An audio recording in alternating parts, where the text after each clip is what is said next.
oleh Kristus untuk kita semua. Bertemu kembali dengan Ibu Maria Jenny Elsiana dalam pelajaran Pendidikan Agama Katolik dan Budi Pekerti di kelas 11. Nah, anak-anak, Ibu harap kalian bisa mengikuti pembelajaran Ibu dengan baik dan tetap semangat.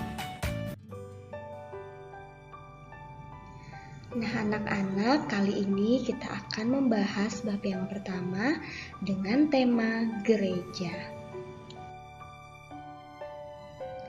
Pada bab yang pertama ini kita akan mempelajari tentang gereja. Sebagai anggota gereja, kita perlu memahami makna gereja dan bagaimana hidup sebagai anggota gereja dalam ziarah hidup kita di dunia ini. Pada pokok bahasan pertama ini, kalian akan mempelajari gereja sebagai umat Allah. Semoga setelah mempelajari tema tentang gereja, kalian dapat memahami makna gereja dan hakikat gereja, serta kalian bisa menyadari diri kalian sebagai anggota gereja, serta turut serta mengambil bagian sebagai anggota gereja dalam hidup sehari-hari. Apa itu gereja? Apabila pertanyaan tersebut ditujukan kepada umat Katolik, banyak yang menjawab bahwa gereja itu adalah tempat beribadah atau tempat misa atau tempat untuk beribadah agama Katolik dan Kristen lainnya. Ada pula yang menjawab bahwa gereja itu adalah rumah Tuhan dan masih banyak lagi yang lainnya. Sekarang bisa kalian perhatikan gambar berikut ini. Ini adalah gambar yang diambil dari dalam gereja di mana umat Katolik sedang mengadakan misa. Untuk mencari informasi tentang makna gereja, simaklah teks kitab suci berikut ini. Cara hidup umat pertama, Kisah Para Rasul bab 2 ayat 41 sampai 47. Orang-orang yang menerima perkataannya itu memberi diri dibaptis, dan pada hari itu jumlah mereka bertambah kira-kira 3.000 jiwa. Mereka bertekun dalam pengajaran rasul-rasul dan dalam persekutuan, dan mereka selalu berkumpul untuk memecahkan roti dan berdoa.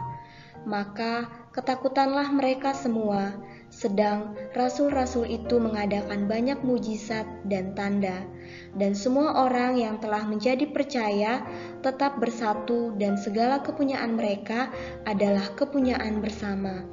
Dan selalu ada dari mereka yang menjual harta miliknya, lalu membagi-bagikannya kepada semua orang sesuai dengan keperluan masing-masing.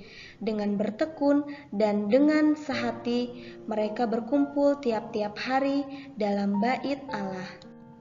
Mereka memecahkan roti di rumah masing-masing secara bergilir dan makan bersama-sama dengan gembira dan dengan tulus hati sambil memuji Allah. Dan mereka disukai semua orang, dan tiap-tiap hari Tuhan menambah jumlah mereka dengan orang yang diselamatkan.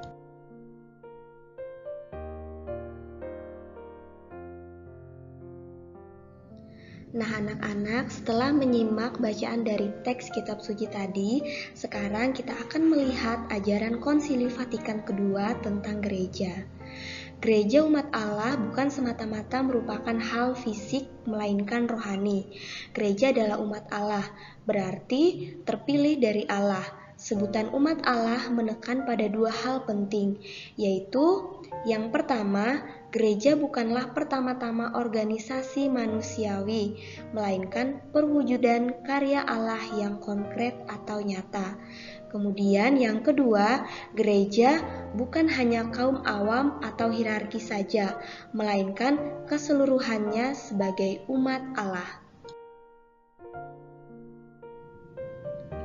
Selanjutnya, gereja umat Allah berkembang dan semakin meluas karena pemberitaan Injil oleh para murid dan orang-orang yang selalu mengimani, yang mendapat pengalaman Paskah, percaya dan bertobat, dan terus dijiwai dan dibimbing oleh Roh Kudus. Nah, anak-anak, pengalaman inilah yang akhirnya menciptakan persekutuan yang terus-menerus dibangun tanpa henti hingga ke pelosok-pelosok negeri. Pemberitaan Injil tentang Yesus yang bangkit dan mulia sebagai satu-satunya penyelamat dunia. Nah, tanpa pemberitaan Injil, orang tidak dapat percaya dengan tepat, tidak dapat secara sadar dan manusiawi bertobat kepada Allah yang menyelamatkan melalui Yesus Kristus, kemudian tidak secara sadar dan manusiawi menyambut keselamatan menurut kebenaran. Maka gereja pada pokoknya tidak lain adalah persekutuan semua orang yang dari dalam hatinya tersentuh oleh Allah. Kemudian mereka yang menanggapi pemberitaan Injil dengan percaya dan bertobat.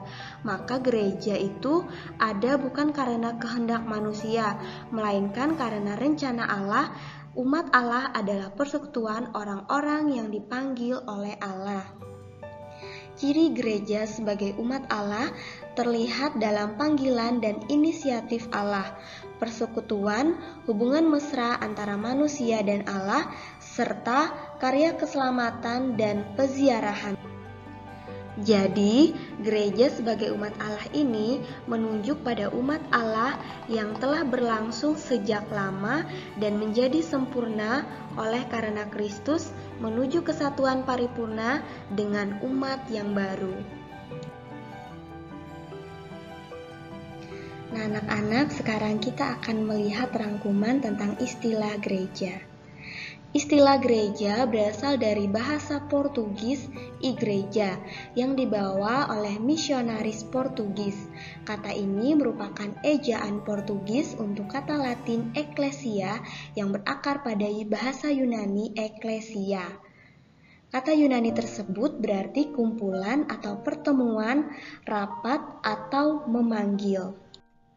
Tapi anak-anak, gereja itu bukan sembarangan kumpulan, melainkan kelompok orang yang sangat khusus, atau dengan kata lain, gereja adalah umat yang dipanggil Tuhan. Selanjutnya, hidup jemaat pada dasarnya merupakan hakikat gereja itu sendiri, sebab hakikat gereja adalah persaudaraan cinta kasih seperti dicerminkan dalam hidup umat perdana. Bisa kalian bandingkan dari bacaan teks kitab suci yang telah Ibu bacakan tadi. Kemudian, gereja umat Allah bukan semata-mata hal fisik, melainkan rohani. Gereja adalah umat Allah berarti terpilih dari Allah. Konsekuensi gereja sebagai umat Allah adalah sebagai berikut ini. Yang pertama, konsekuensi bagi pemimpin gereja atau hierarki. Menyadari fungsi-fungsi pemimpin sebagai fungsi pelayan. Nah, jadi pemimpin bukan di atas umat, tetapi di tengah umat. Pemimpin harus peka untuk melihat dan mendengar karisma dan karunia-karunia yang tumbuh di kalangan umat.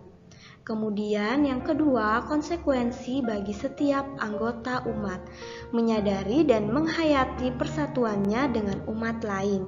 Orang tidak dapat menghayati kehidupan imannya secara individu saja. Aktif dalam kehidupan menjemaat atau menggereja, kemudian menggunakan segala karisma, karunia, dan fungsi yang dipercayakan kepadanya untuk kepentingan dan misi gereja di tengah masyarakat. Jadi, semua orang bertanggung jawab dalam hidup dan misi gereja. Dan yang ketiga, konsekuensi bagi hubungan awam dan hierarki. Paham gereja sebagai umat Allah jelas membawa konsekuensi dalam hubungan antara hierarki dan kaum awam. Kaum awam bukan lagi pelengkap penyerta atau pelengkap penderita, melainkan partner hierarki. Nah, jadi awam dan hierarki itu memiliki martabat yang sama, hanya berbeda dalam hal fungsinya saja. Thank you and God bless us. Nah, anak-anak, demikianlah materi yang dapat Ibu sampaikan dalam pertemuan kali ini. Semoga apa yang Ibu sampaikan dapat bermanfaat bagi kalian semua. Tetap semangat dan jangan lupa jaga kesehatan. Sampai jumpa.